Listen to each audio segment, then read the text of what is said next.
Price the Lord. ದೇವರ ನಾಮಕ್ಕೆ ಸ್ತೋತ್ರವಾಗಲಿ. ಇವತ್ತು ಭಾನುವಾರದ ಆರಾಧನೆಗೋಸ್ಕರ ನಾವು ಸೇರಿ ಬಂದಿದ್ದೇವೆ. ಅದಕ್ಕೋಸ್ಕರ ನಮ್ಮ ಮನಸ್ಸು, ನಮ್ಮ ಆತ್ಮ ಪರಿಪೂರ್ಣವಾಗಿ ದೇವರ ಹಸ್ತಕ್ಕೆ ಒಪ್ಪಿಸಿಕೊಡುವ. ದೇವರ ವಾಕ್ಯ ಹೀಗೆ ಹೇಳ್ತದೆ, ಪೂರ್ಣ ಪ್ರಾಣದಿಂದ, ಪೂರ್ಣ ಶಕ್ತಿಯಿಂದ ಮತ್ತು ಪೂರ್ಣ ಮನಸ್ಸಿನಿಂದ ನಾವು ದೇವರನ್ನು ಆರಾಧಿಸಬೇಕು, ಆತನನ್ನು ಸ್ತುತಿಸಬೇಕೆಂಬುದಾಗಿ ಪ್ರಾರ್ಥನೆ ಮಾಡುವ. ನಮ್ಮನ್ನು ಬಹಳವಾಗಿ ಪ್ರೀತಿ ಮಾಡುವ ಪರಲೋಕದಲ್ಲಿರುವ ತಂದೆಯಾದ ದೇವರ ಈ ಸಮಯದಲ್ಲಿ ಸ್ವಾಮಿ, ಈ ಭಾನುವಾರದ ಆರಾಧನೆಗೋಸ್ಕರ ನಾವು ನಿನ್ನ ಸನ್ನಿಧಾನದಲ್ಲಿ ಸೇರಿ ಬಂದಿದ್ದೇವೆ. ದೇವ, ನಮ್ಮ ಹೃದಯಗಳನ್ನು ನೋಡುವಾತ ದೇವರು ನೀನಾಗಿದ್ದಿ. ನಿನ್ನ ಸನ್ನಿಧಾನಕ್ಕೆ ಬರುವಾಗ ನಮ್ಮ ಹೊರಗಿನ ತೋರಿಕೆ ಅಲ್ಲ, ಬದಲಾಗಿ ನಮ್ಮ ಅಂತರೇಂದ್ರಿಯವನ್ನು ಶೋಧಿಸುವ ದೇವರು ನೀನಾಗಿದೆ ಸ್ವಾಮಿ. ದೇವ, ಈ ಸಮಯದಲ್ಲಿ ನಮ್ಮ ಆತ್ಮಿಕ ಕಣ್ಣುಗಳನ್ನು ತೆರೆ ಮಾಡು. ನಿನ್ನ ದರ್ಶನವನ್ನು ಬಯಸಿಕೊಂಡು ನಾವು ನಿನ್ನ ಸನ್ನಿಧಾನಕ್ಕೆ ಬಂದಿದ್ದೇವೆ. ನಿನ್ನನ್ನು ಸ್ತುತಿಸುವಾಗ, ನಿನ್ನನ್ನು ಆರಾಧಿಸುವಾಗ ನಿನ್ನ ಮಹಿಮೆಯಿಂದ ದೇವ ನಮ್ಮನ್ನು ತುಂಬಿಸು. ನಿನ್ನ ಪ್ರಸನ್ನತೆಯಿಂದ ನಮ್ಮನ್ನು ತುಂಬಿಸು. ಪ್ರತಿಯೊಬ್ಬರು ದೇವ ನಿನ್ನನ್ನು ಆರಾಧನೆ ಮಾಡುವಾಗ ಅವರ ಜೀವಿತದಲ್ಲಿ ಇರುವಂಥ ಯಾವುದೇ ಸ್ಥಿತಿ ಅವರ ಜೀವಿತದಲ್ಲಿ ಇರಬಹುದು, ಪ್ರಾರ್ಥನೆಗೆ ಉತ್ತರ ಸಿಗದೆ ನಿರಾಶೆಯಿಂದ ಯಾರಾದರೂ ಇದ್ದಿರಬಹುದು. ದೇವ, ನಿನ್ನನ್ನು ಸ್ತುತಿಸುವಾಗ, ನಿನ್ನನ್ನು ಆರಾಧಿಸುವಾಗ ನಿನ್ನ ಮಹಿಮೆಯಿಂದ ಅವರನ್ನು ತುಂಬಿಸಿ, ನಿನ್ನ ಮಹಿಮೆ ಅವರ ಜೀವಿತದಲ್ಲಿ ಇಳಿದು ಬರುವಾಗ ಎಲ್ಲ ನೊಗಗಳು ದೇವ ಮುರಿದು ಬೀಳಲಿ ಎಂಬುದಾಗಿ ನಾವು ಬೇಡುತ್ತೇವೆ ಸ್ವಾಮಿ. ದೇವ, ಅವರ ಮನಸ್ಸಿಗೆ ನೀನು ಬಿಡುಗಡೆ ಕೊಡು, ಅವರ ಹೃದಯಕ್ಕೆ ನೀನು ಬಿಡುಗಡೆ ಕೊಡು. ದೇವ, ಇಂಥವರೇ ನಿನ್ನನ್ನು ಆರಾಧಿಸಬೇಕೆಂಬುದಾಗಿ ಇವತ್ತು ನೀನು ನಮ್ಮನ್ನು ಆರಿಸಿದ್ದಿ ಸ್ವಾಮಿ. ನಾವು ನಿನ್ನನ್ನು ಆರಾಧಿಸುತ್ತೇವೆ. ನೀನು ನಮ್ಮ ಜೀವಿತದಲ್ಲಿ, ಹೌದು ದೇವ, 6 ದಿನಗಳು ನಮ್ಮ ಜೀವಿತದಲ್ಲಿ ನೀನು ಯಾವ ರೀತಿಯಲ್ಲಿ ನಮ್ಮ ನಡೆಸಿದೆ ಸ್ವಾಮಿ. ನಿನ್ನ ಒಂದೊಂದು ಉಪಕಾರಗಳನ್ನು ನಾವು ಈ ಸಮಯದಲ್ಲಿ ಧ್ಯಾನಿಸಿಕೊಂಡು ನೀನು ಮಾಡಿದಂಥ ಒಂದೊಂದು ಸಂಗತಿ ನಮ್ಮ ಜೀವಿತದಲ್ಲಿ ದೇವ ಆ ಕೃತಜ್ಞತೆ ಉಳ್ಳವರಾಗಿದ್ದುಕೊಂಡು ದೇವ ನಾವು ನಿನ್ನನ್ನು ಆರಾಧಿಸುತ್ತೇವೆ ಸ್ವಾಮಿ. ದೇವ, ನಿನ್ನನ್ನು ಸ್ತುತಿಸುತ್ತೇವೆ. ನಿನ್ನ ಮಹಿಮೆಯಿಂದ ನಮ್ಮನ್ನು ತುಂಬಿಸು, ನಿನ್ನ ಪ್ರಸನ್ನತೆಯಿಂದ ನಮ್ಮನ್ನು ತುಂಬಿಸಬೇಕಾಗಿ ನಾವು ಕೇಳಿಕೊಳ್ತೇವೆ. ಯೇಸು ಕ್ರಿಸ್ತನ ನಾಮದಲ್ಲಿ ಬೇಡುತ್ತೇವೆ, ಆಮೇನ್. Open the eyes of my heart, Lord. Open the eyes of my heart. I want to see you. I want to see you. Open the eyes of my heart, Lord. Open the eyes of my heart. I want to see you. I want to see you. Open the eyes of my heart, Lord. Open the eyes of my heart. I want to see you. I want to see you. To see you high and lifted up, shining in the light of your glory. Pour out your power and love as we sing holy, holy, holy. To see you high and lifted up, shining in the light of your glory. Pour out your power and love as we sing holy, holy, holy. Holy, holy, holy. Holy, holy, holy. I want to see you. I want to see you. Hallelujah, Lord Jesus. ಹೌದು ದೇವ, ನಮ್ಮ ಆತ್ಮಿಕ ಕಣ್ಣುಗಳನ್ನು ತೆರೆದುಕೊಂಡು ಸ್ವಾಮಿ ನಾವು ನನ್ನನ್ನು ಸ್ತುತಿಸುತ್ತೇವೆ, ನಿನ್ನನ್ನು ಆರಾಧಿಸುತ್ತೇವೆ ಸ್ವಾಮಿ.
ಶ್ರೇಷ್ಠವಾದ ನಾಮ ಇವತ್ತು ನಮಗೆ ನೀನು ಕೊಟ್ಟಿದೆ. ಆ ಯೇಸು ಎಂಬ ನಾಮದಲ್ಲಿ ಇವತ್ತು ಸ್ವಸ್ಥತೆ ಉಂಟು ಸ್ವಾಮಿ. ಯೇಸು ಎಂಬ ನಾಮದಲ್ಲಿ ಸಮಾಧಾನ ಉಂಟು ದೇವ. ನಿರೀಕ್ಷೆ ಇಲ್ಲದವರಿಗೆ ನಿರೀಕ್ಷೆ ಉಂಟು, ಸಮಾಧಾನ ಇಲ್ಲದವರಿಗೆ ಸಮಾಧಾನ ಉಂಟು ಸ್ವಾಮಿ. ದೇವ, ನಿನ್ನ ಅದ್ಭುತ ಸ್ವರೂಪನು, ಅನಾರೋಗ್ಯರಿಗೆ ಸ್ವಸ್ಥತೆಯನ್ನು ಮಾಡುವಂಥ ನಿನ್ನ ನಾಮ ದೇವ. ಇಂಥ ಶ್ರೇಷ್ಠವಾದ ನಾಮ ನಮಗೆ ನೀನು ಕೊಟ್ಟಿದೆ ಸ್ವಾಮಿ. ಪ್ರತಿಯೊಂದು ಮೊಣಕಾಲುಗಳದ್ದು ನಿನ್ನ ನಾಮದ ಮುಂದೆ ಅಡ್ಡ ಬೀಳಬೇಕು. ಪ್ರತಿಯೊಂದು ನಾಲಿಗೆ ಅರಿಕೆ ಮಾಡುವ ಬೇಕು ನೀನೇ ಕರ್ತನು ಮತ್ತು ಒಡೆಯನೆಂಬುದಾಗಿ. ಯೇಸುವೆ, ಇಂಥ ಶ್ರೇಷ್ಠವಾದ ನಾಮ ನಮ್ಮ ಜೀವಿತದಲ್ಲಿ ನೀನು ಅನುಗ್ರಹ ಮಾಡಿಕೊಟ್ಟಿರುವುದಕ್ಕಾಗಿ ನಾವು ನಿನಗೆ ಸ್ತೋತ್ರ ಸಲ್ಲಿಸ್ತೇವೆ ದೇವ. ನಿನ್ನ ಮಹಿಮೆಯ ಶಕ್ತಿ ದೇವ, ನಿನ್ನ ನಾಮದ ಶಕ್ತಿ ಯಾರು ಇವತ್ತು ತಿಳಿದುಕೊಂಡಿಲ್ಲ ಅವರು ಅರಿತುಕೊಳ್ಳುವಂತೆ ಇದೇ ಸಮಯದಲ್ಲಿ ನೀನು ಅವರನ್ನು ಮುಟ್ಟಬೇಕಾಗಿ ನಾನು ಕೇಳಿಕೊಳ್ತೇನೆ ಸ್ವಾಮಿ. Hallelujah. Thank you Jesus, thank you Jesus, thank you Lord God. Hallelujah. Lord, I praise you Jesus. Thank you Lord God. Hallelujah. Lord Jesus.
ಸ್ವಾಮಿ. ನಿನ್ನ ನಾಮದಲ್ಲಿ ನಮಗೆ ಸ್ವಸ್ಥತೆ ಉಂಟು ದೇವ. ದೇವ, ಆ ನಿರೀಕ್ಷೆ ನಮಗೆ ಕೊಟ್ಟಿದೆ. ನಮ್ಮನ್ನು ತೆಗೆದುಕೊಳ್ಳಿಕ್ಕೆ ನೀನು ಬರುವಾತ ದೇವರು, ಆ ದೂತರೊಡನೆ ನೀನು ಬರುವಾತ ದೇವರು ಸ್ವಾಮಿ. ಯೇಸುವೆ, ನಾವು ನಿನಗೆ ಸ್ತೋತ್ರ ಸಲ್ಲಿಸ್ತೇವೆ ಸ್ವಾಮಿ. ದೇವ, ನಿನ್ನನ್ನು ಕೊಂಡಾಡುತ್ತೇವೆ. ನಿನ್ನ ನಾಮದ ಮುಂದೆ ನಾವು ಅಡ್ಡ ಬಿದ್ದುಕೊಂಡು ನಾವು ನಿನ್ನನ್ನು ಆರಾಧಿಸುತ್ತೇವೆ. ನೀನು ನಮ್ಮ ಜೀವಿತದಲ್ಲಿ ಮಾಡಿದ ಪ್ರತಿಯೊಂದು ಉಪಕಾರಗಳನ್ನು ನೆನೆಸಿಕೊಂಡು ಸ್ವಾಮಿ ನಾವು ನಿನಗೆ ಸ್ತೋತ್ರ ಹೇಳುತ್ತೇವೆ ಸ್ವಾಮಿ. ನಿನ್ನನ್ನು ಕೊಂಡಾಡುತ್ತೇನೆ. ನೀನೊಬ್ಬನೇ ನಮ್ಮ ರಾಜನು, ನೀನೊಬ್ಬನೇ ನಮ್ಮ ಒಡೆಯನು, ನೀನೊಬ್ಬನೇ ನಮ್ಮ ಕರ್ತನಾಗಿದೆ ಸ್ವಾಮಿ. ನಮ್ಮನ್ನು ಇಷ್ಟು ಪ್ರೀತಿ ಮಾಡಿದ್ದೇವ. ನಿನ್ನ ಅಪಾರವಾದ ಪ್ರೀತಿಯನ್ನು ಈ ಸಮಯದಲ್ಲಿ ನಾವು ಧ್ಯಾನಿಸುತ್ತೇವೆ. ನಿನ್ನ ಆ ಕೃಪೆಯನ್ನು ನಮ್ಮ ಜೀವಿತದಲ್ಲಿ ನಾವು ಧ್ಯಾನಿಸುತ್ತೇವೆ ದೇವ. ನೀನೊಬ್ಬನೇ ಶ್ರೇಷ್ಠನಾದ ದೇವರಾಗಿದೆ ಸ್ವಾಮಿ. ಯೇಸುವೆ, ನಿನ್ನ ನಾಮ ಯುಗ ಯುಗಾಂತದೊಳಗೆ ಜೀವಿಸುವಂತ ನಾಮ ಸ್ವಾಮಿ. ನಮ್ಮ ಸಂಗಡ ಇರುವಾತನು, ನಮ್ಮ ಸಂಗಡ ನಮ್ಮ ನಡೆಸುವಾತನು ನೀನಾಗಿದೆ. Hallelujah. Thank you Jesus. Thank you Lord God. Hallelujah. Lord, I praise you Jesus, Lord. Hallelujah. Thank you Jesus.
ನಾವು ನಿನ್ನನ್ನು ಆರಾಧಿಸುತ್ತೇವೆ, ನಿನ್ನನ್ನು ಸ್ತುತಿಸುತ್ತೇವೆ ಸ್ವಾಮಿ, ನಿನ್ನನ್ನು ಕೊಂಡಾಡುತ್ತೇವೆ. ನಿನ್ನ ಪಾದ ಸನ್ನಿಧಾನದಲ್ಲಿ ನಮ್ಮ ಹೃದಯಗಳನ್ನು ತೆರೆದುಕೊಂಡು ದೇವ, ಆ ಕೃತಜ್ಞತೆಯಿಂದ ದೇವ ನಿನ್ನ ಸನ್ನಿಧಾನಕ್ಕೆ ಬಂದು ದೇವ, ಆ ಸ್ತುತಿ ಸ್ತೋತ್ರದೊಡನೆ ಅಡ್ಡ ಬೀಳುವಂಥ ಈ ಭಾಗ್ಯ ನಮ್ಮ ಜೀವಿತದಲ್ಲಿ ಕೊಟ್ಟಿರುವುದಕ್ಕಾಗಿ ಸ್ತೋತ್ರ ಸ್ವಾಮಿ. Hallelujah, hallelujah, hallelujah. ದೇವ ಸರ್ವಶಕ್ತ ದೇವರು ನೀನಾಗಿದೆ ಸ್ವಾಮಿ.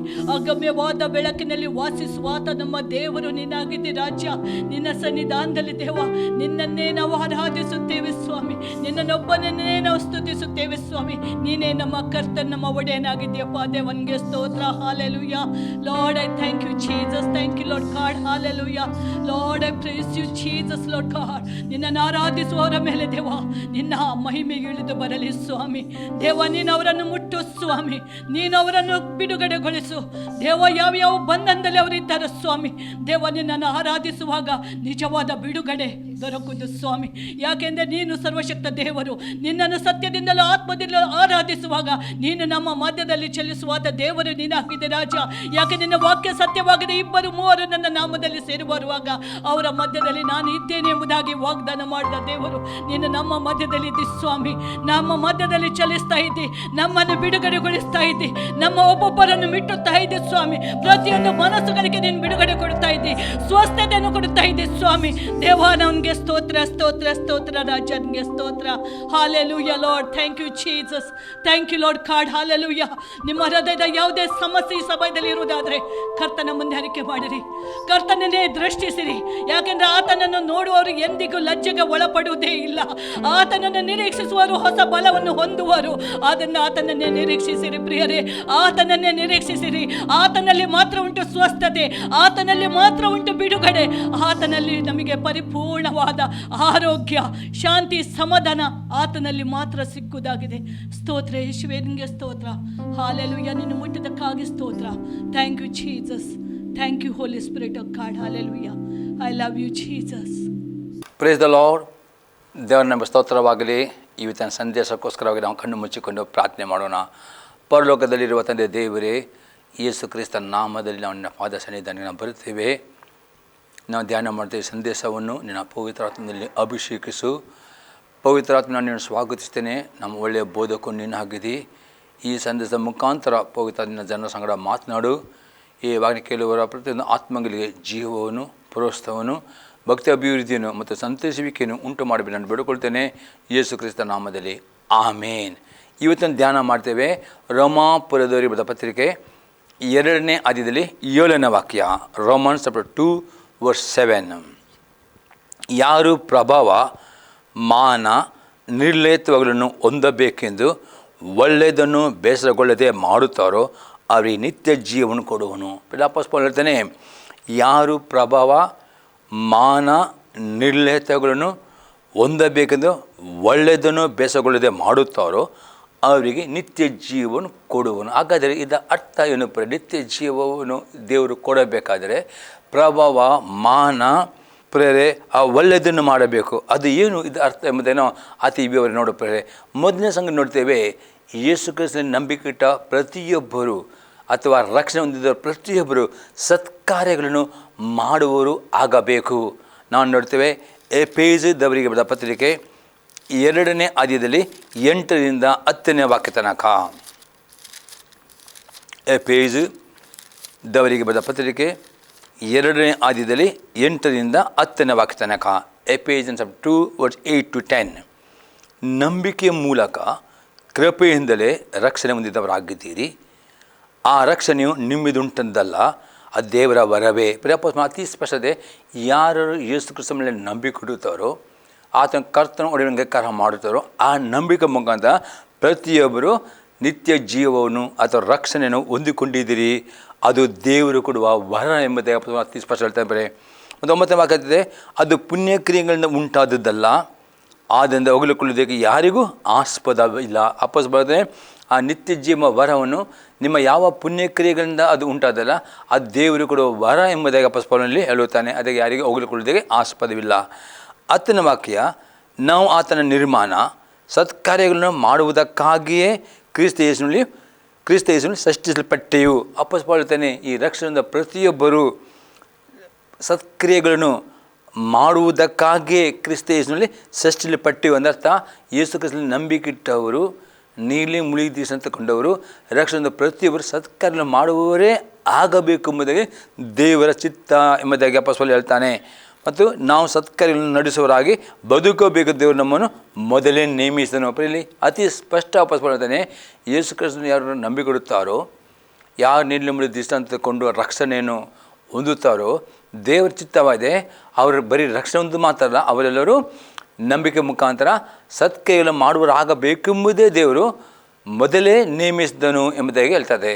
ಇದರ್ಥ ಬರೇ ನೀವು ಯೇಸು ಕ್ರಿಸ್ತನನ್ನು ಸ್ವಂತ ಕರ್ತನು ಒಡೆಯನು ಎಂಬುದಾಗಿ ನಂಬಿಕೆಯಿಂದ ಅಂಗೀಕಾರ ಮಾಡುವ ಮುಖಾಂತರ ದೇವರ ಕೃಪೆಯಿಂದ ನಿತ್ಯ ಜೀವ ಎಂಬ ರಕ್ಷಣೆ ಹೊಂದಿಕೊಂಡು ಅದು ದೇವರು ಕೊಟ್ಟ ವರವಾಗಿದೆ, ನಮ್ಮ ಒಳ್ಳೆಯ ಪುಣ್ಯಕ್ರಿಂದ ಅಲ್ಲ ಎಂಬುದು ಅಪೊಸ್ತಲನು ಹೇಳ್ತಾನೆ. ಮತ್ತು ಈ ನಿತ್ಯ ಜೀವ ವರ ಹೊಂದಿದ್ದವರು ಬರೇ ನಿಮಗೆ ನಿಮ್ಮ ಕರ್ತವ್ಯ ಏನೆಂದರೆ ದೇವರು ನಿಮ್ಮನ್ನು ನೇಮಿಸಿದ್ದಾನೆ, ಅದನ್ನು ಸೃಷ್ಟಿಸಿದ್ದಾನೆ ಎಂದರೆ ನೀವು ಸತ್ಕಾರ್ಯವನ್ನು ಮಾಡುವರಾಗಬೇಕು. ಅದಕ್ಕೋಸ್ಕರ ಅಪೊಸ್ತಲನು ಹೇಳ್ತಾನೆ, ಒಳ್ಳೆಯದನ್ನು ಬೇಸಗೊಳ್ಳದೆ ಮಾಡಬೇಕು ಎಂಬುದಾಗಿ ಅದಕ್ಕೋಸ್ಕರ ಅಲ್ಲಿ ಹೇಳ್ತಾನೆ. ಹಾಗಾದರೆ ಏನು ಒಳ್ಳೆಯ ಕಾರ್ಯ ಮಾಡಬೇಕು? ಇನ್ನು ಎಕ್ಸಾಂಪಲ್ ನೋಡೋಪ್ರೆ ಎಫೆಸದವರಿಗೆ ಬರೆದ ಪತ್ರಿಕೆ 4ನೇ ಅಧ್ಯಾಯದಲ್ಲಿ 22ರಿಂದ 24ನೇ ವಾಕ್ಯ ತನಕ. ಎಫೆಸಸ್ ಚಾಪ್ಟರ್ 4 ವರ್ಸ್ 22 to 24 ತನಕ. ಯೇಸುವಿನಲ್ಲಿರುವ ಸತ್ಯೋಪದೇಶವು ಯಾವುವು ಎಂದರೆ, ನೀವು ನಿಮ್ಮ ಇಂದಿನ ನಡತೆಯನ್ನು ಅನುಸರಿಸದೆ ಪೂರ್ವ ಸ್ವಭಾವವನ್ನು ತೆಗೆದು ಹಾಕಿ ಬಿಡಬೇಕು. ಅದು ಮೋಸಕರವಾದ ದುರಾಸೆಗಳಿಂದ ಕೆಟ್ಟು ಹೋಗುವಂಥದ್ದು. ನೀವು ನಿಮ್ಮ ಅಂತರ್ಯದಲ್ಲಿ ಹೊಸಬರಾಗಿ ನೂತನ ಸ್ವಭಾವವನ್ನು ಧರಿಸಿಕೊಳ್ಳಿರಿ. ಆ ಸ್ವಭಾವವು ದೇವರ ಹೋಲಿಕೆ ಮೇರೆಗೆ ಸತ್ಯಾನುಗುಣವಾದ ನೀತಿಯುಳ್ಳದಾಗಿಯೂ ದೇವಭಯವುಳ್ಳದಾಗಿಯೂ ನಿರ್ಮಿಸಲ್ಪಟ್ಟಿದೆ. ಅತಿ ಸ್ಪಷ್ಟ ಹೇಳ್ತಾನೆ, ಯೇಸು ಕ್ರಿಸ್ತನಲ್ಲಿರುವ ಸತ್ಯೋಪದೇಶ ಯಾವುದೆಂದರೆ, ನೀವು ನಿಮ್ಮ ಇಂದಿನ ನಡತೆಯನ್ನು ಅನುಸರಿಸದೆ ಪೂರ್ವ ಸ್ವಭಾವವನ್ನು ತೆಗೆದು ಹಾಕಿ ಬಿಡಬೇಕು. ಅದು ಮೋಸಕರವಾದ ದುರಾಸೆಗಳಿಂದ ಕೆಟ್ಟು ಹೋಗುವಂಥದ್ದು. ಇಲ್ಲಿ ಅತಿ ಸ್ಪಷ್ಟ ಹೇಳ್ತಾನೆ, ಯೇಸು ಕ್ರಿಸ್ತನಲ್ಲಿ ನಂಬಿಕೆ ಇಡುವುದರ ಮುಖಾಂತರ ಆತನ ಕೃಪೆಯಿಂದ ನೀವು ರಕ್ಷಣೆ ಹೊಂದಿದ್ದೀರಿ. ದೇವರು ನಿಮಗೆ ಯೇಸು ನಂಬಿಕೆ ಇಟ್ಟ ಪ್ರತಿಯೊಬ್ಬರಿಗೆ ನಿತ್ಯ ಜೀವ ವರವನ್ನು ಕೊಟ್ಟಿದ್ದಾನೆ. ಇದು ದೇವರು ಕೊಟ್ಟ ವರ, ಉಚಿತ ಕೊಟ್ಟ ವರವಾಗಿದೆ. ಈ ವರ ಹೊಂದಿದ್ದವರು ಯೇಸು ಕ್ರಿಸ್ತ ಏನು ಹೇಳ್ತಂದರೆ, ನೀವು ದಿನಾಲೂ ನಿಮ್ಮ ಪೂರ್ವ ಸ್ವಭಾವವನ್ನು ತೆಗೆದು ಹಾಕಬೇಕು. ಅದು ಮೋಸಕರ ದೂರ ಕೆಟ್ಟು ಹೋಗುವಂಥದ್ದು. ಅದೇ ಬದಲು ದಿನಾಲೂ ನೀವು ನೂತನ ಸ್ವಭಾವವನ್ನು ಧರಿಸಿಕೊಳ್ಳಬೇಕು, ನಿಮ್ಮ ಅಂತ್ಯದಲ್ಲಿ ಹೊಸಬರೇ ನಡೆದುಕೊಳ್ಳಬೇಕು ಎಂಬುದಾಗಿ ಅಪೊಸ್ತಲ ಪೌಲನು ಹೇಳ್ತಾನೆ. ಅದು ಅರ್ಥ ಆಗಿದೆ. ನೀವು ದಿನಾಲೂ ದೇವರ ವಾಕ್ಯವನ್ನು ಇಸ್ಕೊಂಡು ನಂಬಿಕೆ ಇಟ್ಟವರು ನೀವು ರಕ್ಷಣೆ ಹೊಂದಿದ್ದೀರಿ. ರಕ್ಷಣೆ ಹೊಂದಿದ ನಂತರ ನೀವು ಅಲ್ಲೇ ಇರುವುದಲ್ಲ, ನಿಮ್ಮ ಆತ್ಮಿಕ ಜೀವಿತದಲ್ಲಿ ಆ ರಕ್ಷಣೆಯಲ್ಲಿ ಅಭಿವೃದ್ಧಿ ಆಗಬೇಕು. ಅದು ಅಭಿವೃದ್ಧಿ ಆಗಬೇಕಾದ್ರೆ ದಿನಾಲೂ ದೇವರ ವಾಕ್ಯ ಓದುವವರು ಆಗಬೇಕು. ಧ್ಯಾನ ಮಾಡಿ ನಿಮ್ಮಲ್ಲಿರುವ ಪೂರ್ವ ಸ್ವಭಾವ ಗುರುತಿಸಿಕೊಂಡು ಅದನ್ನು ದಿನ ತೆಗೆದು ಹಾಕಬೇಕು.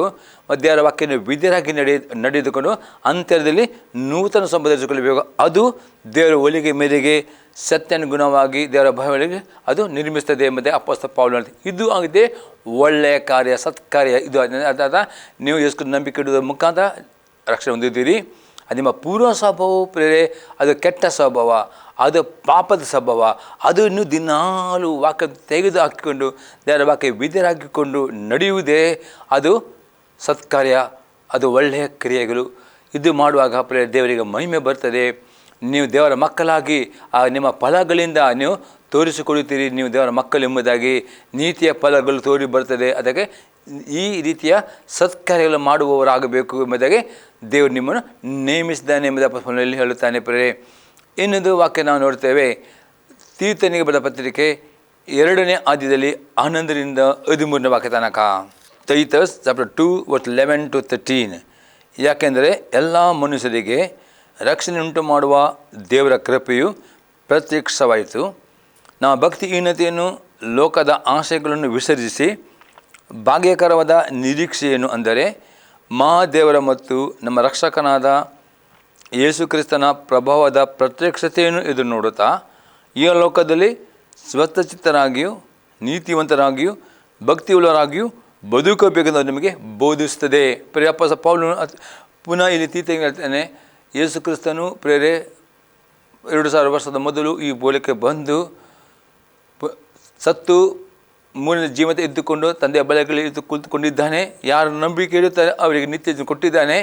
ಈ ದೇವರ ಕೃಪೆ ಅದು ಬೋಧಿಸ್ತದೆ. ಏನೆಂದರೆ ಈ ಲೋಕದಲ್ಲಿ ಜೀವಿಸುವ ನೀವು ಯಾರು ಯೇಸು ನಂಬಿಕಿಟ್ಟವರು ನಿತ್ಯ ಜೀವನ ಪಡೆದವರು ದಿನಾಲೂ ಅವರು ಈ ಲೋಕದಲ್ಲಿರುವ ಭಕ್ತಿಹೀನತೆಯನ್ನು ಲೋಕದ ಆಸೆಗಳನ್ನು ವಿಸರ್ಜಿಸಿ ಭಾಗ್ಯಕರವಾದ ನಿರೀಕ್ಷೆಯನ್ನು ಎದುರು ನೋಡಬೇಕು ಎಂಬುದಾಗಿ ಅಲ್ಲಿ ಅಪೊಸ್ತಲ ಪೌಲನು ಹೇಳುತ್ತಾನೆ. ಹಾಗಾದರೆ ಇವತ್ತು ಯೇಸು ನಂಬಿಕಿಟ್ಟವರು ನಿತ್ಯ ಜೀವನ ಹೊಂದಿದವರು ಪ್ರಿಯರೇ, ನೀವು ದಿನಾಲು ಈ ಲೋಕದಲ್ಲಿ ನೀತಿವಂತರಾಗಿ ಭಕ್ತಿವಂತರಾಗಿ ಲೋಕದ ಆಸೆಯನ್ನು ವಿಸರ್ಜಿಸಿಕೊಂಡು ಪರಿಶುದ್ಧರಾಗಿ ಜೀವಿಸಬೇಕೆಂಬುದಾಗಿ ದೇವರು ನಿಮ್ಮನ್ನು ನೇಮಿಸಿದ್ದಾನೆ ಮತ್ತು ದೇವರ ಕೃಪೆಯು ಅದು ಬೋಧಿಸ್ತದೆ ಎಂಬುದೇ ಅಪೊಸ್ತಲ ನೋಡ್ತಾರೆ. ಮತ್ತು ಅದು ನೀವು ಮಾಡೋ ಒಳ್ಳೆಯ ಕ್ರಿಯೆಗಳು, ನೀವು ವಿಧೇಯರಾಗುವ ಪ್ರತಿಯೊಂದು ಒಳ್ಳೆಯ ಕ್ರಿಯೆಗಳು ದೇವರಿಗೆ ಮಹಿಮೆ ತರುತ್ತವೆ. ಅದಕ್ಕೂ ದೇವರು ನಿಮಗೆ ಆಶೀರ್ವಾದ ಕೊಡುವನು ಆಗಿದ್ದಾನೆ ಪ್ರಿಯರೇ. ಇನ್ನೊಂದು ಎಕ್ಸಾಂಪಲ್ ನಾನು ನೋಡ್ತೇವೆ ಪ್ರಿಯರೇ, ಯಾಕೋಬನ ಬರೆದ ಪತ್ರಿಕೆ 2ನೇ ಅಧ್ಯಾಯದಲ್ಲಿ 18ರಿಂದ 26ನೇ ವಾಕ್ಯ ತನಕ. ಜೇಮ್ಸ್ 2:18-26. ಈಗಲವಾದರೆ ಒಬ್ಬ ಮನುಷ್ಯನು ನಿನಗೆ ನಂಬಿಕೆಯುಂಟು, ನನಗೆ ಕ್ರಿಯೆಗಳುಂಟು, ನಾನು ನನ್ನ ಕ್ರಿಯೆಗಳ ಮುಖಾಂತರ ನಾನು ನಂಬಿಕೆ ನಿನಗೆ ತೋರಿಸುತ್ತೇನೆ. ನೀನು ಕ್ರಿಯೆಗಳಿಲ್ಲದೆ ನಿನ್ನ ನಂಬಿಕೆ ನನಗೆ ತೋರಿಸು ನೋಡೋಣ ಎಂದು ಹೇಳುವನಲ್ಲವೇ? ದೇವರು ಒಬ್ಬನೇ ಎಂದು ನೀನು ನಂಬುವವನು, ಹಾಗೆ ನಂಬುವುದು ಒಳ್ಳೆಯದು. ದೈವಗಳು ಕೂಡ ಹಾಗೆಯೇ ನಂಬಿ ಎದುರು ನಡುಗುತ್ತವೆ. ಅಪೊಸ್ತಲ ಯಾಕೋಬ ಹೇಳ್ತಾನೆ, ನಂಬಿಕೆ ನಿಮ್ಮಲ್ಲಿ ಉಂಟು, ಆದರೆ ಕ್ರಿಯೆಗಳು ಬೇಕು ಎಂಬುದಾಗಿ ಯಾಕೋಬ ಹೇಳುತ್ತಾನೆ. ನಂಬಿಕೆ ಮತ್ತು ಕ್ರಿಯೆ ಎರಡೂ ಬೇಕು ಎಂಬುದಾಗಿ ಯಾಕೋಬ, ಬರೀ ನಂಬಿಕೆ ಉಂಟು ಕ್ರಿಯೆ ಇದೆ ಅದಕ್ಕೆ ಪ್ರಯೋಜನವಿಲ್ಲ ಎಂಬುದಾಗಿ ಯಾಕೋಬನಲ್ಲಿ ಹೇಳುತ್ತಾನೆ. 20ನೇ ವಾಕ್ಯದಿಂದ 26ನೇ ವಾಕ್ಯ ಥರ ನೋಡುತ್ತಾನೆ. ಆ ಪ್ರಯೋಜಕನೇ ಕ್ರಿಯೆಗಳಿಲ್ಲದ ನಂಬಿಕೆ ವ್ಯರ್ಥವಾಗಿದೆ ಎಂಬುದಕ್ಕೆ ದೃಷ್ಟಾಂತ ಬೇಕು. ನಮ್ಮ ಪಿತೃವಾದ ಅಬ್ರಹಾಮನು ಇಸಾಕನೆಂಬ ತನ್ನ ಮಗನನ್ನು ಯಜ್ಞವೇದಿಯ ಮೇಲೆ ಅರ್ಪಿಸಿದಾಗ ನೀತಿವಂತನೆಂಬ ನಿರ್ಣಯವನ್ನು ಹೊಂದಿದ್ದು ಕ್ರಿಯೆಗಳಿಂದಲವೇ?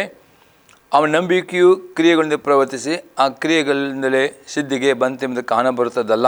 ಪಲ್ಲಿಯಲ್ಲಿ ಯಾಕೋಬ ಹೇಳ್ತಾನೆ, ಅಬ್ರಹಾಮನು ದೇವರು ನಂಬಿದನು, ಆ ನಂಬಿಕೆ ಅವನಿಗೆ ನೀತಿ ನೆನೆಸಿಬಿಟ್ಟಿತು, ಅದು ಆ ನಂಬಿಕೆಯು ಕ್ರಿಯೆಗಳಲ್ಲಿ ತೋರಿ ಬಂತು. ಹಾಗಾದರೆ ಇವತ್ತು ನೀವು ಯೇಸು ನಂಬಿಕೆ ಇಟ್ಟು ಮುಖ ನೀತಿವಂತರಾಗಿದ್ದೀರಿ, ರಕ್ಷಣೆ. ಆ ನಂಬಿಕೆಯು ನೀವು ಕ್ರಿಯೆಗಳಲ್ಲಿ ತೋರಿಸಿಕೊಡಬೇಕು, ಅದು ಒಳ್ಳೆಯ ಕ್ರಿಯೆಗಳು ಮಾಡಬೇಕು ಎಂಬುದಾಗಿ ಇಲ್ಲಿ ಅತಿ ಸ್ಪಷ್ಟ ಇರ್ತದೆ. 23ನೇ ವಾಕ್ಯ, ಅಬ್ರಹಾಮನು ದೇವರು ನಂಬಿದನು, ಆ ನಂಬಿಕೆ ಅವನ ಲೆಕ್ಕ ನೀತಿ ನೆನೆಸಲ್ಪಟ್ಟಿತು ಎಂಬ ಶಾಸ್ತ್ರದ ಮಾತು ಹೀಗೆ ನೆರವೇರಿತು. ಮತ್ತು ದೇವರ ಸ್ನೇಹಿತನೆಂಬ ಹೆಸರು ಅವನಿಗೆ ಉಂಟಾಯಿತು. ಮನುಷ್ಯನು ಕ್ರಿಯೆಗಳಿಂದ ನೀತಿವಂತನೆಂದು ನಿರ್ಣಯಿಸಲ್ಪಡುತ್ತಾನೆ ಹೊರತು ಬರೀ ನಂಬಿಕೆಯಿಂದಲೆಂದು ನೋಡುತ್ತೀರಿ. ಇಲ್ಲಿ ಯಾಕೋಬ ಹೇಳ್ತಾನೆ, ನೀವು ನೀತಿವಂತ ನೆನೆಸಬೇಕಾದ್ರೆ ಬರೀ ನಂಬಿಕೆ ಮಾತಲ್ಲ, ನಂಬಿಕೆಯಿಂದ ನೀವು ರಕ್ಷಣೆ ಹೊಂದಿದ್ದೀರಿ. ಆ ನಂಬಿಕೆಯು ಕ್ರಿಯೆಗಳಲ್ಲಿ ಮುಖಾಂತರ ಸಿದ್ಧಿಗೆ ಬರಬೇಕು. ಆಗ ನೀವು ನೀತಿವಂತರಾಗಿ ನಿರ್ಣಯಿಸಲ್ಪಡುತ್ತೀರಿ. ನಿಮ್ಮ ನೀತಿವಂತಿಕೆಯಲ್ಲಿ ನೀವು ಅಭಿವೃದ್ಧಿ ಆಗಬೇಕು ಎಂಬುದಾಗಿ ಯಾಕೋಬನಲ್ಲಿ ಹೇಳುತ್ತಾನೆ. 25-26ನೇ ವಾಕ್ಯ, ಅದೇ ರೀತಿಯಾಗಿ ಸೂಲೆಯದ ರಹಬಲು ಗೂಢಚಾರರನ್ನು ತನ್ನ ಮನೆಯಲ್ಲಿ ಸೇರಿಸಿಕೊಂಡು ಬೇರೆ ದಾರಿಯಿಂದ ಅವರನ್ನು ಕಳುಹಿಸಿದಲ್ಲಿ ಕ್ರಿಯೆಗಳಿಂದಲೇ ನೀತಿವಂತನೆಂಬ ನಿರ್ಣಯವನ್ನು ಹೊಂದಿದ್ದಲ್ಲವೇ? ಆತ್ಮವಿಲ್ಲದ ದೇಹವು ಸತ್ತದಾಗಿರೋ ಪ್ರಕಾರವೇ ಕ್ರಿಯೆಗಳಿಂದ ನಂಬಿಕೆ ಸತ್ತಿದೆ. ಅಪೊಸ್ತಲ ಯಾಕೆ ಪುನಃ ಹೇಳ್ತಾನೆ, ಆ ಒಂದು ರಹಬಲು ಆ ಗೂಢಚಾರ ತನ್ನ ಮನೆಯಲ್ಲಿ ಸೇರಿಸಿಕೊಂಡು ಬೇರೆ ದಾರಿ ಅವರನ್ನು ಕಳುಹಿಸಿದಲ್ಲಿ ಕ್ರಿಯೆಗಳಿಂದ ನೀತಿವಂತ ನಿರ್ಣಯ ಹೊಂದಿದಳು. ಅದೇ ರೀತಿಯಲ್ಲಿ ನಂಬಿಕೆ ಮುಖಾಂತರ ನೀವು ರಕ್ಷಣೆ ಹೊಂದಿದ್ದೀರಿ. ಆ ರಕ್ಷಣೆ ಹೊಂದ ನಂಬಿಕೆ ಕ್ರಿಯೆಗಳಲ್ಲಿ ತೋರಿ ಬರಬೇಕು. ಅದು ನೀವು ಮಾಡೋ ಒಳ್ಳೆಯ ಕ್ರಿಯೆಗಳು, ನೀವು ಮಾಡುವ ವಿಧೇಯತೆ ಕ್ರಿಯೆಗಳು, ಅದು ಬೇಕು. ಇದು ಮುಖಾಂತರ ದೇವರಿಗೆ ಮಹಿಮೆ ತರುವವರಾಗಬೇಕು. ಅದಕ್ಕೆ ನಿಮಗೆ ಈ ಲೋಕದಲ್ಲಿ ಪ್ರತಿಫಲ ಉಂಟು ಮತ್ತು ನಿತ್ಯ ಜೀವವನ್ನು ಹೊಂದಿಕೊಳ್ಳುತ್ತೀರಿ ಎಂಬುದಾಗಿ ಅಪೊಸ್ತಲ ಪೌಲನು ರೋಮಾಪುರದ ಪತ್ರಿಕೆ 2ನೇ ಅಧ್ಯಾಯದಲ್ಲಿ 7ನೇ ವಾಕ್ಯದಲ್ಲಿ ಹೇಳಿದ ಈ ವಾಕ್ಯದ ಇದು ಅರ್ಥವಾಗಿದೆ. ಇನ್ನೊಂದು ಎಕ್ಸಾಂಪಲ್ ನೋಡ್ತೇವೆ. ಪ್ರಕಟಣೆ ಗ್ರಂಥ 19ನೇ ಅಧ್ಯಾಯದಲ್ಲಿ 7 ಮತ್ತು 8ನೇ ವಾಕ್ಯ. Revelation chapter 19 verse 7 and 8 verse. ಯಜ್ಞದ ಕುರಿಯ ದಾತನ ವಿವಾಹ ಕಾಲ ಬಂತು. ಆತನಿಗೆ ವಿವಾಹವಾಗುವ ಕನ್ಯೆ ತನ್ನನ್ನು ಸಿದ್ಧ ಮಾಡಿಕೊಂಡಿದ್ದಾಳೆ. ಸಂತೋಷ ಪಡೋಣ, ಹರ್ಷಗೊಳ್ಳೋಣ, ಆತನನ್ನು ಘನಪಡಿಸೋಣ ಎಂದು ಹೇಳಿತು. ಪ್ರಕಾಶಮಾನವು ನಿರ್ಮಲವೂ ಆದ ನಯವಾದ ನಾರುಮಡಿಯನ್ನು ಧರಿಸಿಕೊಳ್ಳುವುದಕ್ಕೆ ಆಕೆಗೆ ಅನುಗ್ರಹಿಸವಾಗಿತ್ತು. ಆ ನಾರುಮಡಿ ಅಂದರೆ ದೇವಜನರ ಸತ್ಕಾರ್ಯಗಳೇ. ಅತಿ ಸ್ಪಷ್ಟವಾಗಿ ನಾವು ಪ್ರಕರಣ ನೋಡ್ತೇವೆ. ಯೇಸು ನಂಬಿಕೆ ಇಟ್ಟವ್ರು ನೀವು ದೇವರ ಕೃಪೆಯಿಂದ ನಿತ್ಯ ಜೀವ ಎಂಬವರು ಹೊಂದಿಕೊಂಡಿದ್ದೀರಿ. ಅದು ನಿಮ್ಮ ಪುಣ್ಯಕ್ರಿಯೆಯಿಂದ ಅದೇ ನಿತ್ಯವರ ಹೊಂದಿದ್ದವರು ನೀವು ಪ್ರತಿಯೊಬ್ಬರು ಸತ್ಕಾರ್ಯಗಳನ್ನು ಮಾಡಬೇಕು. ಯಾಕೆ ಮಾಡಬೇಕಾದ್ರೆ ಆ ಪರಲೋಕದಲ್ಲಿ ಯೇಸು ಕ್ರಿಸ್ತನು ಮದಲಿಂಗನೂ ಆಗಿದ್ದಾನೆ, ಸಭೆಯು ಮಧ್ಯಗತಿಯಾಗಿದೆ. ಯೇಸು ಕ್ರಿಸ್ತನ ಸಭೆಯ ಮಧ್ಯಗತಿಯ ಪರಲೋಕ ತೆಗೆದುಕೊಂಡು ಹೋಗುತ್ತಾನೆ. ಅಲ್ಲಿ ಪರಲೋಕದಲ್ಲಿ ಯೇಸು ಕ್ರಿಸ್ತನ ಒಟ್ಟಿಗೆ ಅಲ್ಲಿ ವಿವಾಹ ಉಂಟು. ಆ ವಿವಾಹದಲ್ಲಿ ಪ್ರೇರೆ ಪಾಲುಗಾರರಾಗಲಿಕ್ಕೆ ಯಾರ್ಯಾರು ದೇವರ ವಾಕ್ಯ ವಿದ್ಯಾರ್ಥಿ ಮಾಡುವ ನಿಮ್ಮ ಸತ್ಕಾರ್ಯಗಳ ತಕ್ಕ ಹಾಗೆ ನಿಮಗೆ ನಾರು ಮಾಡಿ ಕೊಡುತ್ತದೆ. ಅದು ನೀವು ಮಾಡುವ ಸತ್ಕಾರ್ಯ. ಹಾಗಾದರೆ ಆ ಪರಲೋಕದಲ್ಲಿ ಆ ಒಂದು ಯೇಸು ಕ್ರಿಸ್ತನೊಟ್ಟಿಗೆ ಆಗೋ ಆ ಒಂದು ವಿವಾಹದಲ್ಲಿ ನೀವು ಪಾಲುಗಾರರಾಗಬೇಕಾದರೆ ನಿಮಗೆ ನಾರು ಮಾಡಿಬೇಕು. ಆ ನಾರು ಮಾಡಿ ನಿಮಗೆ ಸಿಗುವುದು ಹೇಗೆಂದರೆ ನೀವು ಯೇಸು ಕ್ರಿಸ್ತನಲ್ಲಿ ನಂಬಿಕೆಟ್ಟು ಪ್ರತಿಯೊಬ್ಬರು ಮಾಡೋ ಒಳ್ಳೆಯ ಕ್ರಿಯೆಗಳು ನಿಮ್ಮ ಒಳ್ಳೆಯ ಕ್ರಿಯೆಗಳ ಪ್ರಕಾರ ನಿಮಗೆ ಅಲ್ಲಿ ನಾರು ಮಾಡಿ ಅಲ್ಲಿ ಕೊಡಲ್ಪಡುತ್ತೆ ಎಂಬುದೇ ಅತಿ ಸ್ಪಷ್ಟ ಹೇಳ್ತಾ. ಹಾಗಾದರೆ ಪ್ರೇರೆ ಇವತ್ತು ಯೇಸು ನಂಬಿಕೆ ಇಡುವ ಮುಖಾಂತರ ನೀವು ರಕ್ಷಣೆ ಹೊಂದಿದ್ದೀರಿ. ದೇವರ ಕೃಪೆ ಇದೆ. ಆ ಕೃಪೆಯಲ್ಲಿ ಪ್ರೇರೆ ನೀವು ದಿನಾಲೂ ದೇವರ ಪದ ವಾಕ್ಯಕ್ಕೆ ವಿದ್ಯರಾಗಿ ನಡೆಯಬೇಕು. ನಿಮ್ಮ ಪೂರ್ವ ಸ್ವಭಾವವನ್ನು ತೆಗೆದು ಹಾಕಬೇಕು. ನೂತನ ಸ್ವಭಾವವನ್ನು ಧರಿಸಿಕೊಳ್ಳಬೇಕು.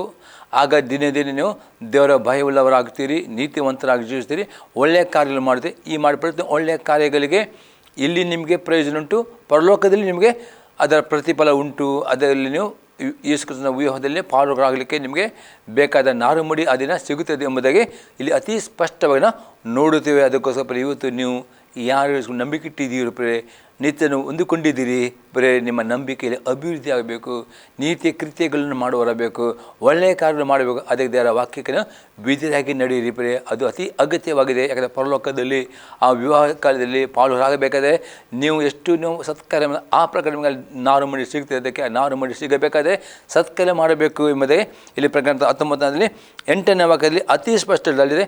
ಪ್ರಕಾಶಮಾನವು ನಿರ್ಮಲವೂ ಆದ ನಯವಾದ ನಾರುಮಡಿಯನ್ನು ಧರಿಸಿಕೊಳ್ಳುವುದಕ್ಕೆ ಆ ಕೈಗೆ ಅನುಗ್ರಹಿಸವಾಗಿತ್ತು. ಆ ನಾರುಮಡಿ ಅಂದರೆ ದೇವಜನರ ಸತ್ಕಾರ್ಯಗಳೇ. ಮತ್ತು 9ನೇ ವಾಕ್ಯದಲ್ಲಿ ಇದಲ್ಲದೆ ಅವು ನನ್ನ ಸಂಗಡ ಮಾತನಾಡುತ್ತಾ ಯಜ್ಞದ ಕುರಿಯದ ತನ್ನ ವಿವಾಹದ ಔತಣೆ ಕರೆಸಿಕೊಂಡವರು ಧನ್ಯರು ಎಂಬುದೇ ಬರೆ ಎಂದು ನನಗೆ ಹೇಳಿ ಈ ಮಾತುಗಳು ದೇವರ ಸತ್ಯವಚನಗಳಾಗಿವೆ ಅಂದನು. ಪ್ರೇ ನಮಗೆ ಎಲ್ಲರಿಗೂ ಆ ಪರಲೋಕದ ವಿವಾಹದ ಔತಣಕ್ಕೆ ದೇವರು ಕರೆದಿದ್ದಾನೆ. ಆ ಕರೆಯಲ್ಪಟ್ಟವರು ಧನ್ಯರು ಆಗಬೇಕಾದರೆ ನೀವು ಬರೀ ನಂಬಿಕೆ ಮಾತ್ರ, ನಂಬಿಕೆಯಿಂದ ಒಳ್ಳೆಯ ಕಾರ್ಯ ಮಾಡುವವರು ಆಗಬೇಕು.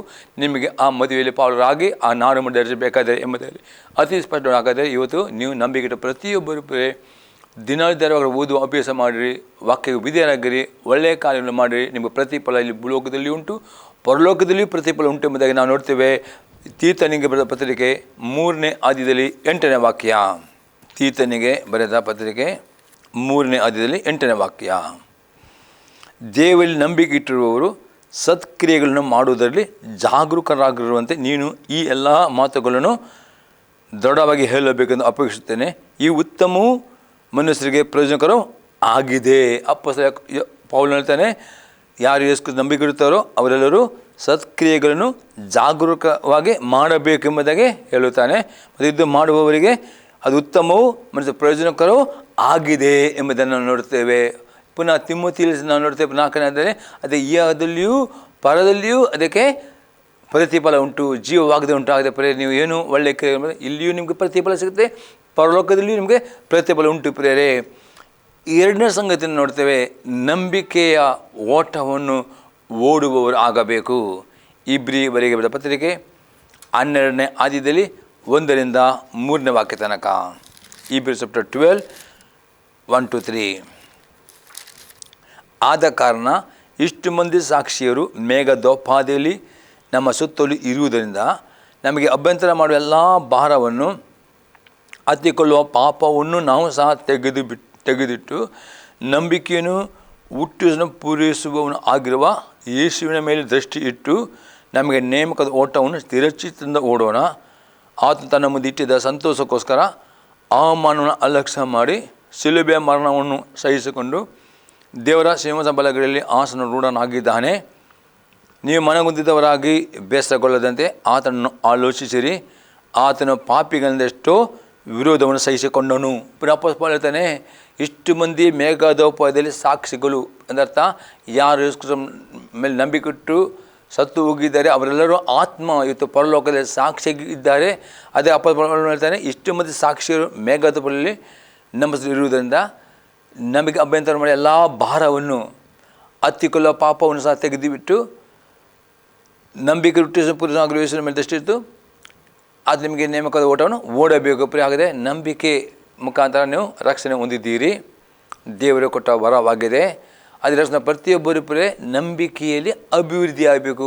ನಂಬಿಕೆ ಓಟವನ್ನು ಓಡಿಕೊಂಡು ಆ ಕಡೆ ತನಕ ನಿಮ್ಮ ಈ ಮೂಗಿನಿಂದ ನಿಮ್ಮ ಈ ಶ್ವಾಸ ಬಿಟ್ಟು ಪರಲೋಕ ಹೋಗೋ ತನಕ ನಂಬಿಕೆ ಓಟವನ್ನು ಓಡಿ ಆ ಪರಲೋಕ ಗುರಿ ಮುಟ್ಟೋದು ಓಡಬೇಕು. ಅದಕ್ಕೆ ಯೇಸು ಕ್ರಿಸ್ತ ನಿಮಗೆ ನಂಬಿಕೆ ಇಡುವಾಗ ಆ ನಂಬಿಕೆ ಹುಟ್ಟಿದ ಅದು ಪೂರೈಸೋ ತನಕ ನೀವು ಓಟ ಓಡಬೇಕಾದರೆ ಅಪೊಸ್ತಲನು ಹೇಳ್ತಾನೆ, ನಿಮಗೆ ಅಭ್ಯಂತರ ಎಲ್ಲ ನಿಮ್ಮ ಚಿಂತಾ ಭಾರವನ್ನು ಪ್ರತಿದಿನ ಪ್ರಾರ್ಥನೆ ರೂಪಿಸಿಕೊಂಡು ಬರಬೇಕು. ಮತ್ತು ಪ್ರಾರ್ಥನೆಗೆ ಅಡ್ಡಿ ಎಲ್ಲ ಚಿಂತಾ ಭಾರವನ್ನು ತೆಗೆದುಹಾಕಬೇಕು. ಮತ್ತು ಹತ್ತಿಕೊಳ್ಳುವ ಪಾಪ ಪ್ರತಿದಿನ ದೇವರ ವಾಕ್ಯದ ಮುಖಾಂತರ ನಿಮ್ಮ ಜೀವಿತ ಪರೀಕ್ಷಿಸಿಕೊಂಡು ಯಾವುದೇ ಪಾಪ ನಿಮ್ಮ ಆತ್ಮದಿಂದ ಅಂಟಿಕೊಳ್ಳದೆ ಅದು ತೆಗೆದು ಬಿಟ್ಟರೆ ಮಾತ್ರ ನಿಮ್ಮ ನಂಬಿಕೆಯು ಅದು ಅಭಿವೃದ್ಧಿ ಆಗ್ತದೆ. ಅಥವಾ ನಂಬಿಕೆ ಓಟ ಓಡಲಿಕ್ಕೆ ಸಾಧ್ಯ ಆಗ್ತದೆ. ಆ ಓಟ ಓಡಿ ನೀವು ಕೊನೆಗಣಿಸಬೇಕು. ಹಾಗಾದರೆ ನಂಬಿಕೆ ಯೇಸು ಕ್ರಿಸ್ತನ ಮುಖಾಂತರ ನೀವು ಹೊಂದಿಕೊಂಡಿದ್ದೀರಿ. ಆ ಹೊಂದಿಕೊಂಡ ನಂಬಿಕೆಯು ಕಡೆ ತನಕ ಅದು ಕಾಪಾಡಬೇಕಾದರೆ ಆ ಓಟವನ್ನು ಓಡಬೇಕಾದರೆ ನಿಮಗೆ ಪ್ರಾರ್ಥನೆ ಜೀವಿತಕ್ಕೆ ಅಡ್ಡಿ ಬರುವ ಎಲ್ಲ ನಿಮ್ಮ ಚಿಂತಾ ಭಾರಗಳನ್ನು ತೆಗೆದುಹಾಕಿಕೊಂಡು ಪ್ರಾರ್ಥನೆ ಮಾಡಬೇಕು. ಮತ್ತು ನಿಮ್ಮ ದೇವರ ವಾಕ್ಯಕ್ಕೆ ವಿದ್ಯಾರಾಗಿ ನಡೆಯಬೇಕು. ವಿದ್ಯೆ ನಡೆಯಬೇಕಾದರೆ ವಾಕ್ಯದ ಮುಖ ನಿಮ್ಮ ಪರೀಕ್ಷಿಸಿಕೊಂಡು ಎಲ್ಲ ಅವಿದ್ಯತೆ ಎಲ್ಲ ಪಾಪವನ್ನು ತೆಗೆದು ಬಿಡಬೇಕು. ಆಗ ಮಾತ್ರ ನಂಬಿಕೆ ಓಟ ಓಡುತ್ತೀರಿ. ಮತ್ತು ಎಂದಿಗೂ ನಿಮ್ಮ ಮನಸ್ಸು ಕುಂದಿ ಹೋಗದಾಗೆ ದೇವರ ವಾಕ್ಯನ ಧ್ಯಾನ ಮಾಡಬೇಕು. ಈ ರೀತಿ ಮಾಡುವುದರ ಮಾತ್ರವೇ ಆ ನಂಬಿಕೆ ಓಟ ಓಡಿ ಗುರಿ ಮುಟ್ಟುತ್ತೀರಿ ಎಂಬುದಾಗಿ ಅಪೊಸ್ತಲನು ಹೇಳ್ತಾನೆ. ಮತ್ತು ಅದು ಮಾಡುವ ವಿಧೇಯತೆ ಆಯಿತಾ ಒಳ್ಳೆಯ ಕಾರ್ಯಗಳು ನೀವು ಮಾಡುತ್ತೀರಿ ಅದು ಅತಿ ಪ್ರಾಮುಖ್ಯ ಎಂಬುದಾಗಿ ಅಪೊಸ್ತಲನಲ್ಲಿ ಹೇಳುವನಾಗಿದ್ದಾನೆ ಹಾಗೆ ನಾವು ನೋಡ್ತೇವೆ ಪೇತ್ರನು ಬರೆದ 2ನೇ ಪತ್ರಿಕೆ ಅದು 1ನೇ ಅಧ್ಯಾಯದಲ್ಲಿ 5ರಿಂದ 11ನೇ ವಾಕ್ಯ ತನಕ. 2 ಪೀಟರ್ ಚಾಪ್ಟರ್ 1 ವರ್ಸ್ 5-11. ಈ ಕಾರಣದಲ್ಲಿ ನೀವು ಪೂರ್ಣ ಆಸಕ್ತಿ ಉಳ್ಳವರಾಗಿ ನಿಮಗರ ನಂಬಿಕೆ ಸದ್ಗುಣಕ್ಕೆ ಜ್ಞಾನವನ್ನು, ಜ್ಞಾನಕ್ಕೆ ದಮೆಯನ್ನು, ದಮೆಗೆ ತಾಳ್ಮೆಯನ್ನು, ತಾಳ್ಮೆಗೆ ಭಕ್ತಿಯನ್ನು, ಭಕ್ತಿಗೆ ಸಹೋದರ ಸ್ನೇಹವನ್ನು, ಸಹೋದರ ಸ್ನೇಹಕ್ಕೆ ಪ್ರೀತಿಯನ್ನು ಕೂಡಿಸಿರಿ. ಅಪೊಸ್ತಲನೇ ನೀವು ಯೇಸು ನಂಬಿಕೆ ಇಟ್ಟುಕೊಂಡಿರಿ. ಈ ನಂಬಿಕೆಗೆ ಈ ಸಂಗತಿಗಳನ್ನು ಸೇರಿಸಬೇಕು. ಯಾವುದೇ ನಂಬಿಕೆಗೆ ಸದ್ಗುಣದರೆ ನಂಬಿಕೆಯಲ್ಲಿನೂ ಪ್ರಾರ್ಥನೆ ಮಾಡುವರಾಗಬೇಕು. ಎಷ್ಟು ನೀವು ಪ್ರಾರ್ಥನೆ ಮಾಡಿ ಅಷ್ಟು ನಿಮ್ಮ ಆತ್ಮವು ಶಕ್ತಿಗೊಳ್ಳುತ್ತದೆ. ಆಗ ಮಾತ್ರ ಸತ್ಕ್ರಿಯೆಗಳು ಮಾಡಲಿಕ್ಕೆ ನಿಮಗೆ ಸಾಧ್ಯವಾಗ್ತದೆ. ಸದ್ಗುಣಕ್ಕೆ ಜ್ಞಾನವನ್ನು, ಜ್ಞಾನಕ್ಕೆ ದಮೆಯನ್ನು, ದಮೆಗೆ ತಾಳ್ಮೆಯನ್ನು, ತಾಳ್ಮೆಗೆ ಭಕ್ತಿಯನ್ನು, ಭಕ್ತಿಗೆ ಸಹೋದರ ಸ್ನೇಹವನ್ನು, ಸಹೋದರ ಸ್ನೇಹ ಪ್ರೀತಿಯನ್ನು. ಈ 7 ಸಂಗತಿಗಳು ನಿಮ್ಮ ನಂಬಿಕೆಗೆ ಕೂಡಿಸಬೇಕು. ಇದನ್ನು ಕೂಡಿಸಿದರೆ ಏನಾಗ್ತದೆ, ಇವು ನಿಮ್ಮಲ್ಲಿ ಹೆಚ್ಚುತ್ತಾ ಬರಬೇಕು. ಹೆಚ್ಚುತ್ತಾ ಬಂದರೆ ನಮ್ಮ ಕರ್ತನಾದ ಯೇಸು ಕ್ರಿಸ್ತನ ಸಂಬಂಧವಾದ ಪರಿಜ್ಞಾನ ಒಂದು ವಿಷಯದಲ್ಲಿ ನಿಮ್ಮ ಆಲಸ್ಯಗಾರರು ನಿಸ್ಫಲರು ಆಗದಂತೆ ಮಾಡುತ್ತವೆ. ಅಪೊಸ್ತಲನೇ ಯೇಸು ಕ್ರಿಸ್ತನ ಆ ಬರೋಣದಲ್ಲಿ ಆ ಒಂದು ತುತ್ತೂರಿಯೋಡಿನ ಯೇಸು ಕ್ರಿಸ್ತನ ಮಧ್ಯಾಕಾಶದಲ್ಲಿ ಬರುತ್ತಾನೆ. ತನ್ನ ಸಭೆಯ ಮಧ್ಯಗತಿಯನ್ನು ಪರಲೋಕ ಎತ್ತಿಕೊಂಡು ಹೋಗಲಿಕ್ಕೆ ಅದರಲ್ಲಿ ನೀವು ಪಾಲ್ಗೊಳ್ಳಬೇಕಾದರೆ ನಿಮ್ಮ ನಂಬಿಕೆಗೆ ಜ್ಞಾನ, ಜ್ಞಾನಕ್ಕೆ ದಮೆಗೆ ತಾಳ್ಮೆ ಭಕ್ತಿಗೆ ಸಹೋದರ ಸ್ನೇಹ ಪ್ರೀತಿ 7 ಗುಣಗಳನ್ನು ಕೂಡಿಸಿಕೊಂಡು ಇದು ಅಭಿವೃದ್ಧಿ ಮಾಡುವುದರಲ್ಲಿ ಮಾತ್ರವೇ ನೀವು ಆತ್ಮೀಯ ಜೊತೆ ಆಲಸ್ಯಗಾರರು ಆಗುವುದಿಲ್ಲ, ನಿಸ್ಫಲ ಆಗುವುದಿಲ್ಲ ಎಂಬುದಾಗಿ ಅಪೊಸ್ತಲನು ಹೇಳ್ತಾನೆ. ಒಂದು ವೇಳೆ ಇವುಗಳು ಇಲ್ಲದವನು 9 ಇವುಗಳು ಇಲ್ಲದವನು ಕುರುಡನಾಗಿದ್ದಾನೆ. ಯಾರಲ್ಲಿ ಈ ರೀತಿ ನಂಬಿಕೆ ಯಾರು ಅಭಿವೃದ್ಧಿ ಆಗುವುದಿಲ್ಲೋ, ಈ ನಂಬಿಕೆ ಈ ಸಂಗತಿ ಅವರು ಕೂಡಿಸಲು ಅಪೊಸ್ತಲನು ಅವರು ಆತ್ಮಿಕ ಕುರುಡರಾಗಿದ್ದಾರೆ. ಅವರು ದೂರದೃಷ್ಟಿ ಇಲ್ಲದವನಾಗಿದ್ದು ತನ್ನ ಹಿಂದಿನ ಪಾಪಗಳು ಪರಿಹಾರವಾಗಿ ತಾನು ಶುದ್ಧನಾದದ್ದನ್ನು ಮರೆತು ಬಿಟ್ಟಿದ್ದಾನೆ. ಆದ್ದರಿಂದ ಸಹೋದರರೇ, ದೇವರು ನಿಮ್ಮನ್ನು ಕರೆದದ್ದನ್ನು ಆದುಕೊಂಡದನ್ನು ದೃಢಪಡಿಸಿಕೊಳ್ಳುವುದಕ್ಕೆ ಮತ್ತಷ್ಟು ಪ್ರಯಾಸ ಪಡಿರಿ. ಹೀಗೆ ಮಾಡಿದೆಂದಿಗೂ ಎಡುವುದಿಲ್ಲ. ಪೇತ್ರ ಹೇಳ್ತಾನೆ, ಇವತ್ತು ನಂಬಿಕೆಯು ಅಭಿವೃದ್ಧಿ ಮಾಡಲೇಬೇಕು. ಅಭಿವೃದ್ಧಿ ಮಾಡದಿದ್ದರೆ ನೀವು ಆತ್ಮೀಯ ಜೊತೆ ಕುರುಡರು ಆಗ್ತೀರಿ, ದೂರಷ್ಟಿರುತ್ತೀರಿ, ನೀವು ನಿಷ್ಫಲರಾಗ್ತೀರಿ. ಆಗದಾಗೆ ನೀವು ಫಲವನ್ನು ಕೊಡುವರಾಗಬೇಕು ಮತ್ತು ಪರಲೋಕಕ್ಕೆ ಪ್ರವೇಶ ಮಾಡುವರಾಗಬೇಕು. ಪರಲೋಕ ದ್ವಾರ ನಿಮಗೆ ತೆರೆದಿರಬೇಕು. ಅಷ್ಟೇ ಅದೇ ನಿಮಗೆ ಕೊಟ್ಟ ಸೇವೆಯನ್ನು ಮಾಡುವರಾಗಬೇಕು. ಹೀಗೆ ಮಾಡುವುದರೆ ಅಪೊಸ್ತಲನೇ ನಿಮ್ಮ ನಂಬಿಕೆ ಜೊತೆಂದಿಗೂ ಎಡುವುದಿಲ್ಲ. ಮತ್ತು ಅನುದಿನ ವಾಕ್ಯ ಹೇಳ್ತದೆ, ಮತ್ತು ನಮ್ಮ ಕರ್ತನು ರಕ್ಷಣಾಗಿರುವ ಯೇಸು ಕ್ರಿಸ್ತನ ನಿತ್ಯ ರಾಜ್ಯದಲ್ಲಿ ಪ್ರವೇಶಿಸುವ ಹಾಗೆ ದೇವರು ನಿಮಗೆ ಧಾರಾಳವಾಗಿ ಅನುಗ್ರಹಿಸುವನು. ದಿನಾಲೂ ಆ ಪರಲೋಕದ ಬಾಗಿಲು ನಿಮಗೆ ತೆರೆದಿರುತ್ತದೆ. ಪರಲೋಕ ಹೋಗಲಿಕ್ಕೆ ಮಾರ್ಗ ನಿಮಗೆ ತೆರೆದಿರುತ್ತದೆ ಎಂಬುದಾಗಿ ಪೇತ್ರನು ಹೇಳುತ್ತಾನೆ. ಅದಕ್ಕೋಸ್ಕರ ಇವತ್ತು ನಿಮ್ಮ ನಂಬಿಕೆ ಮುಖಾಂತರ ರಕ್ಷಣೆ ಹೊಂದಿದ್ದೀರಿ. ಅಷ್ಟೇ ಸಾಕಾಗುವುದಿಲ್ಲ, ಅದರಲ್ಲಿ ಅಭಿವೃದ್ಧಿ ಆಗಬೇಕು. ಅದರಲ್ಲಿ ಅಭಿವೃದ್ಧಿ ಮಾಡುವ ಒಳ್ಳೆಯ ಕ್ರಿಯೆಗಳು, ಒಳ್ಳೆಯ ಕಾರ್ಯಗಳು, ವಿದ್ಯೆಯ ಕ್ರಿಯೆಗಳು ಅತಿ ಪ್ರಾಮುಖ್ಯ. ಅದರ ಮುಖಾಂತರ ನೀವು ಪರಲೋಕ ಹೋಗಲಿಕ್ಕೆ ಯಾವಾಗಲೂ ಬಾಗಿಲು ತೆರೆದಿರುತ್ತದೆ ಎಂಬುದಾಗಿ ಪೇತ್ರನು ಹೇಳುವನಾಗಿದ್ದಾನೆ. ಪ್ರಿಯರೇ, ಅದೇ ರೀತಿಯಲ್ಲಿ ನಾವು 3ನೇ ಸಂಗತಿಯನ್ನು ನೋಡ್ತೇವೆ. ಯೇಸು ಕ್ರಿಸ್ತನ ಬೋಧನೆಯನ್ನು ಅನುಸರಿಸಿ ನಡೆಯುವವರು ಆಗಬೇಕು. ಯೋನ ಬರೆದ ಸುವಾರ್ತೆ 8ನೇ ಅಧ್ಯಾಯದಲ್ಲಿ 51ನೇ ವಾಕ್ಯ. John gospel chapter 8 verse 51.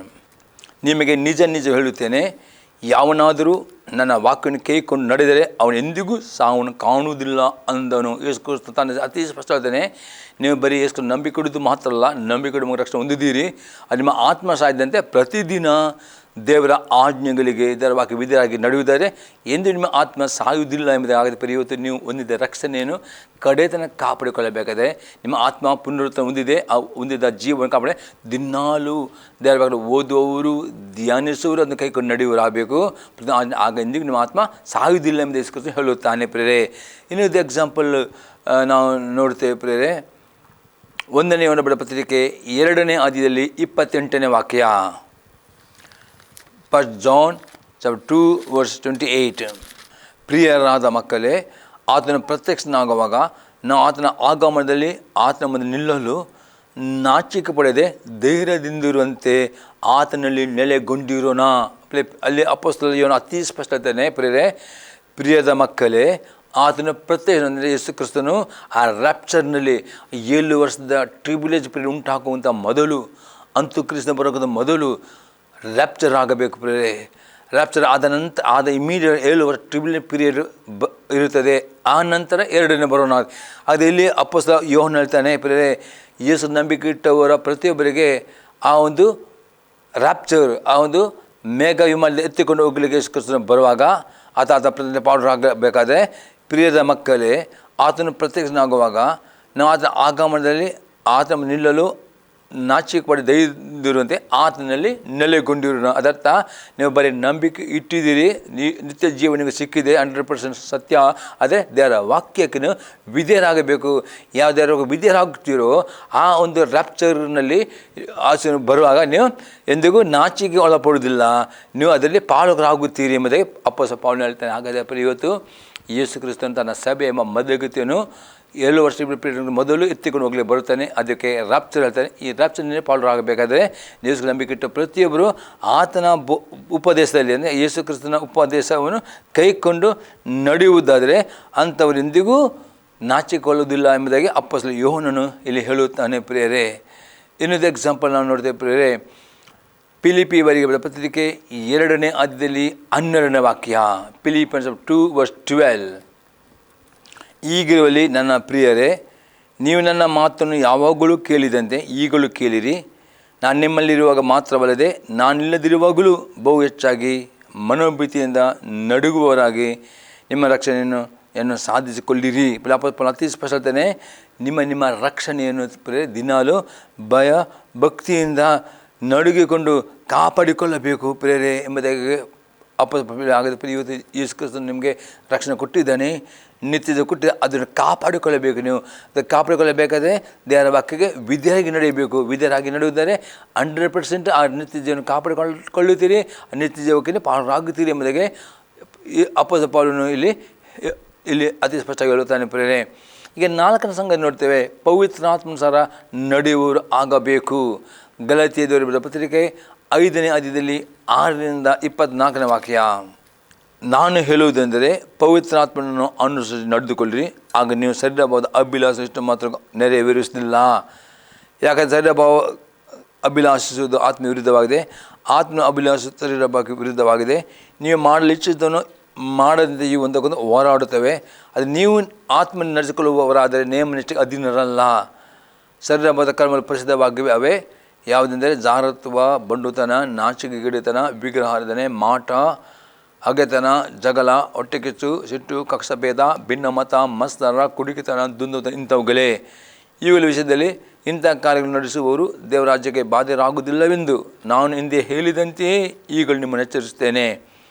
ಆದರೆ ದೇವರ ಆತ್ಮನುಂಟ ಫಲವೆಂದರೆ ಪ್ರೀತಿ, ಸಂತೋಷ, ಸಮಾಧಾನ, ದೀರ್ಘಶಾಂತಿ, ದಯೆ, ಉಪಕಾರ, ನಂಬಿಕೆ, ಸಾಧುತ್ವ, ಸಂಯಮ ಇಂಥವುಗಳೇ. ಇಂಥವುಗಳನ್ನ ಯಾವ ಧರ್ಮಶಾಸ್ತ್ರ ಆಕ್ಷೇಪಿಸುವುದಿಲ್ಲ. ಕ್ರಿಸ್ತ ಯೇಸುವಿನವರು ತಮ್ಮ ಶರೀರ ಭಾವವನ್ನು ಅದರ ವಿಷಯಾಭಿಲಾಷೆ ಸ್ವೇಚ್ಛಾಭಿಲಾಷೆ ಶಿಲುಬೆಗೆ ಹಾಕಿದವರು ಅತಿ ಸ್ಪಷ್ಟತೆ ಯೇಸು ನಂಬಿಕೆ ಇಟ್ಟಿರುವ ಪ್ರತಿಯೊಬ್ಬರು ನಿತ್ಯ ಒಂದು ಪ್ರತಿಯೊಬ್ಬರು ಪ್ರತಿದಿನ ಪವಿತ್ರಾತ್ಮನಿಗೆ ಅನುಸಾರ ನಡೆಯುವರಾಗಬೇಕು. ಆಗ ಮಾತ್ರ ಪವಿತ್ರ ಮತ್ತು ಫಲಗಳ ಮೇಲೆ ತೋರಿ ಬರ್ತವೆ. ಈ ಹೊಂದಿದವರಿಗೆ ಯಾವ ಧರ್ಮಶಾಸ್ತ್ರವು ಯಾವ ಸಹಿತ ನಿಮ್ಮನ್ನು ಅಪರಾಧ ತೀರ್ಪು ಕೊಡುವುದಿಲ್ಲ.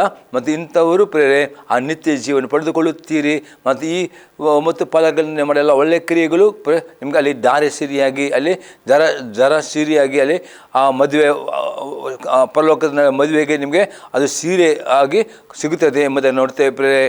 ಮತ್ತು ಇಲ್ಲಿ ಮಾಡೋ ಪ್ರತಿಯೊಂದು ಒಳ್ಳೆಯ ಕ್ರಿಯೆಗಳಲ್ಲಿ ದೇವರು ಆಶೀರ್ವಾದ ಕೊಡುವನಾಗಿದ್ದಾನೆ. ದೇವರು ನಮಗೆ ಸ್ತೋತ್ರವಾಗಲಿ. ಪ್ರಾರ್ಥನೆ ಮಾಡೋಣ. ತಂದೆಯವರು ಯೇಸು ಕ್ರಿಸ್ತನ ನಾಮದಲ್ಲಿ ಸ್ತೋತ್ರವನ್ನು ಕೊಂಡಾಡ್ತೇನೆ ದೇವ. ಈ ಮಕ್ಕಳು ಪ್ರತಿಯೊಂದು ಸಂದೇಶವನ್ನು ನಮ್ಮ ಕಜ್ಜಿಯಲ್ಲಿ ಉತ್ತೇಜನ ಉಂಟು ಮಾಡಿಕೊಂಡು ಈ ಪ್ರಕಾರ ಪ್ರತಿಯೊಬ್ಬರು ಆ ಒಳ್ಳೆಯ ಕ್ರಿಯೆಗಳನ್ನು ಮಾಡುವಂತೆ ನಿನ್ನ ರಪ್ಸರ್ಗೆ ನಿನ್ನ ಬರೋಣ ಕೆಲವರು ಸಿದ್ಧರಾಗುವಾಗೆ ನಿನ್ನ ಕೃಪೆ ಕೊಡಬೇಕು ನಾನು ಬೇಡಿಕೊಳ್ತೇನೆ ಯೇಸು ಕ್ರಿಸ್ತನ ನಾಮದಲ್ಲಿ ಆಮೇನ್. ನಾನು ಬೇಡಿಕೊಳ್ಳುವ ತಂದೆಯವರ ಪ್ರೀತಿಯು ಯೇಸು ಕ್ರಿಸ್ತನ ಕೃಪೆಯು ಪವಿತ್ರ ಆತ್ಮ ಅನ್ಯೋನ್ಯತೆಯು ಸದಾ ಕಾಲವು ಈ ಸಂದ ಪ್ರತಿಯೊಬ್ಬರ ವೀಕ್ಷಕರಲ್ಲಿ ಆಮೇನ್. Praise the Lord. ದೇವರು ನಿಮ್ಮನ್ನು ಆಶೀರ್ವಾದ ಮಾಡಲಿ. God bless you.